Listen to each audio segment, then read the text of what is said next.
মেয়েদের বুদ্ধিশুদ্ধি নাই, ওরা ইমোশনালি কথাবার্তা বলে, সব এগুলো শুনতেই হয়।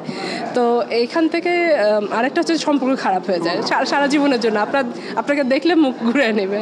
এডিটর পাবলিশার দেখে ফোন করা হচ্ছে যে আচ্ছা এটা নামিয়ে ফেলো, এটা কেন দিয়েছো, ওটা নিয়ে ফাইট করা, বা আমাদের বিরুদ্ধে তখন সোশ্যাল মিডিয়াতে ক্যাম্পেইন শুরু হয়ে যায় যে এই রাইটার আসলে খারাপ, সে আসলে কিছু বুঝে না, হাবি যাবে অনেক কিছু।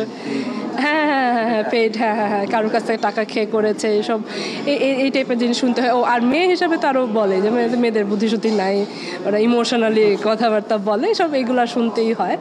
তো এইখান থেকে আরেকটা হচ্ছে সম্পর্ক খারাপ হয়ে যায় সারা জীবনের জন্য, আপনাকে দেখলে মুখ ঘুরে নেবে। হ্যাঁ তো আমি যেটা শুরু করেছি যে আচ্ছা যে সমালোচনা নিতে পারবে না তার পিছনে আমি সময়ও ব্যয় করব না। হ্যাঁ সো যারা নিতে পারে, যারা মিক্সড রিভিউ বুঝে, তাদের জন্য লিখি, আর যেটা পজিটিভ সেটা তো লিখি, সেটা কোনো সমস্যা নেই। আর হচ্ছে আমাদের এখানে পড়ে না, আমরা ইংলিশে লিখি তো এখানে পড়তে চায় না, বাট বাইরের মানুষজন পড়ে। দেখি যে মাঝে মাঝে আমাদের লেখা বিভিন্ন বাইরের ফেস্টিভ্যালের ওয়েবসাইটে ফিচার করছে বা আমাদেরকে লিখতে নিয়ে যাচ্ছে। তো এটা একটা ভালো যে বাইরের মানুষজন আমাদের সিনেমা সম্বন্ধে জানতেছে আমাদের লেখা দিয়ে। আমরা যদি ক্রিটিসিজমটা নিতে পারতাম আরও সুন্দর করে, আমরা হয়তো আরও বেশি লেখা পেতাম। ফিল্ম ক্রিটিক হওয়ার জন্য যারা হতে চায়, তাদের প্রতি আপনার সাজেশন কি? আচ্ছা, তো ফিল্ম ক্রিটিক আসলে অনেক ধরনের হয়। আমরা এটা চিন্তা করি যে আচ্ছা এটা অনেক পড়াশোনা করে, শুধু হিস্ট্রি ঘাটাঘাটি করে এবং সব ধরনের দেশ সম্বন্ধে ধারণা থাকতে হবে, এটা আমাদের একটা হয়ে গিয়েছে, মানে এটা একটা বেঞ্চমার্ক হয়ে গেছে, আমাদের সব ধরনের সিনেমা সম্বন্ধে ধারণা থাকতে হবে। সেটা কিন্তু ঠিক না। হ্যাঁ, যেমন ধর অনেক ক্রিটিক আছে যারা একটা পার্টিকুলার এরিয়া সম্বন্ধে জানে, একটা পার্টিকুলার টাইম সম্বন্ধে জানে। আবার অনেকে আছে ধরেন যে আমার মতো যাদের অ্যাওয়ার্ডের সিনেমা যে পরিমাণ দেখতে হয় তার বাকি কিছু দেখার সময় থাকে না। হ্যাঁ সো এরকম অনেক ধরনের আসলে ক্রিটিক হয়। তো আপনার আসলে চিন্তা করতে আপনি কোন দিকে যেতে চান, এবং এখানে অবশ্যই অনেক জায়গা আছে, এবং আপনি আসলে এটা একটা বড় রেসপন্সিবিলিটি, এবং সেটা যাতে আপনি খুব কি বলবো একটা দায়িত্বশীলতা থেকে যাতে করেন, এটা যাতে একটা পাওয়ারটাকে যাতে অ্যাবিউজ না করেন, যেটা অনেকে আসলে করে থাকে বিভিন্নভাবে। সো আমি বলবো যে আপনারা লেখালেখি করতে চাইলে শুরু করে দিতে পারেন, আমাদের কাছে লেখা পাঠাতে পারেন, অ্যান্ড ওটার থেকে আমরা সামনে আপনাদের গাইড করতে পারবো।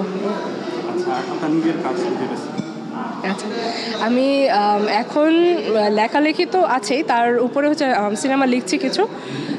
হ্যাঁ স্ক্রিপ্ট লিখছি, হোপফুলি সেগুলো স্ক্রিনে আসবে, অন্য ডিরেক্টররা করবে ফিচার ফিল্ম, আর আমি নিজে কিছু ছোট কাজ করতে চাই।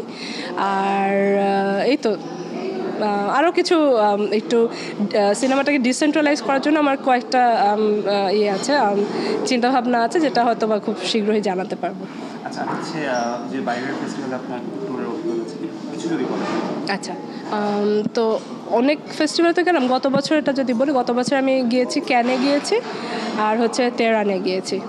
সো তেহরানটা তো বললামই যে ওরা খুব অ্যাপ্রিসিয়েট করে আমাদেরকে, আর ওদের সিনেমার কোয়ালিটি মানে মনে হচ্ছিল সব কয়টা অ্যাওয়ার্ড ওদেরকেই দিয়ে দিই, মানে ইরানিয়ানদেরকে দিয়ে দিই, যদিও ওটা ইন্টারন্যাশনাল ফেস্টিভ্যাল, এবং আমাদেরকে আসলে মানে ওরা এক পর্যায়ে আমাদেরকে থামাইছে যে তোমরা সবটা ইরানকে দিও না, তোমরা অন্যদেরকেও দাও। সো ওদের এত সুন্দর, এবং অবাক হয়ে যাবেন যে ওদের যেই পরিমাণ রেস্ট্রিকশন, রাইট, মেয়েদেরকে যে সারাক্ষণ যে পর্দার ভিতরে থাকা, এবং they have this police system যারা হচ্ছে মাথা থেকে কাপড় সরে গেলে আপনাকে ধরবে, মানে চিন্তা করেন দেখেন এত রেস্ট্রিকশনে থাকে ওরা। হ্যাঁ, তারপরেও যে মেয়েরা এত সুন্দর সিনেমা বানাচ্ছে, আমরা অ্যাওয়ার্ড দিয়েছি যাদেরকে, তাদের মধ্যে অনেকেই মেয়ে ছিল। ইভেন এআই ফিল্মে যাকে অ্যাওয়ার্ড দিয়েছে সে একটা বোরখা পরা একটা মেয়ে। হ্যাঁ, মানে খুবই অবাক লাগে যে ওদের এত রেস্ট্রিকশনের ভিতরে এত সুন্দর কাজ করে। আর ওইদিকে ক্যানকে কি বলবো, ক্যান তো আপনার মানে এটা হচ্ছে আপনার সবার একটা কী হলো, একটা মিলন মেলা আর কি, এদের সব দেশের ফিল্ম মেকার বলেন, প্রফেশনাল দেখা হয়ে যাচ্ছে সবার সাথে, নেটওয়ার্কিংয়ের একটা হিউজ একটা জায়গা। আর হচ্ছে আপনার ওদের একটা জিনিস আমার কাছে এই লাগে যে ওদের মানে রেড কার্পেট নিয়ে আমাদের খুব মাতামাতি থাকে আমাদের দেশে। তো এইটা বাদ দিয়ে যদি আমরা একটু সিনেমাটার দিকে একটু মনোযোগ দিতে পারতাম, তাহলে হয়তো বা আমরা একটু শিখতে পারতাম ওদের কাছ থেকে আরও বেশি। Thank you.